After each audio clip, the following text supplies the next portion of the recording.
хадис бар. Бірде пайғамбардың алдына дүниеде ең бай ан'уму ахли дуния, дүниеде ең бай адамды алып келеді дейді.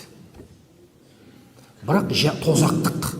Дүниеде ең бай болған, қиыншылық көрмеген, бірақ нәтижесі тозақтық. Сол адамды тозаққа бір кіргізіп шығарып, я ибн Адам, ей адам баласы, хәл раайта фи дуния наиман қат, сен дүниеде бір байлық, рахаттыққа кенелдің бе дейді. Дүниеде ең бай адам болған бұл.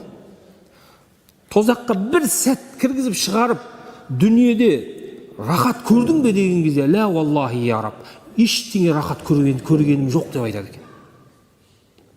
Бүкіл өмір бойы көрген, алған ләззаты, рахатын бір сәт тозақты көргеннен ұмытылып қалады. Содан кейін дүниеде өте көп қиыншылық көрген адамды, бірақ нәтижесі жәннаттық адамды жәннатқа бір кіргізіп шығарғаннан кейін, я ибн Адам, ей адам баласы, хәл раайта фи дуния буъсан қат, сен дүниеде қиыншылық көрдің бе дейді. Өмір бойы қиыншылық көріп өткен адамда бұл. Я ля валлахи я раб дейді. Я раб, я Алла, мен мүлдем қиыншылық көргенім жоқ, көрмегенмін дейді. Ұмытып қалады.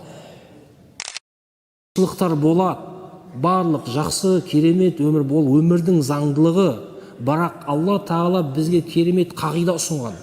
Фа инна ма'ал усри юсра. Бір қиыншылық келді ме, Аллах артынан көп жеңілдіктер береді. Бұл өмірдің заңы. Қиналдыңыз ба оразада, Алла Тағала сіздің күнәңізді кешірді. Қиыншылығыңыз үшін ол бір, Рамазанның құрметіне ол екі. Алланың алдында дәрежеңіз өседі.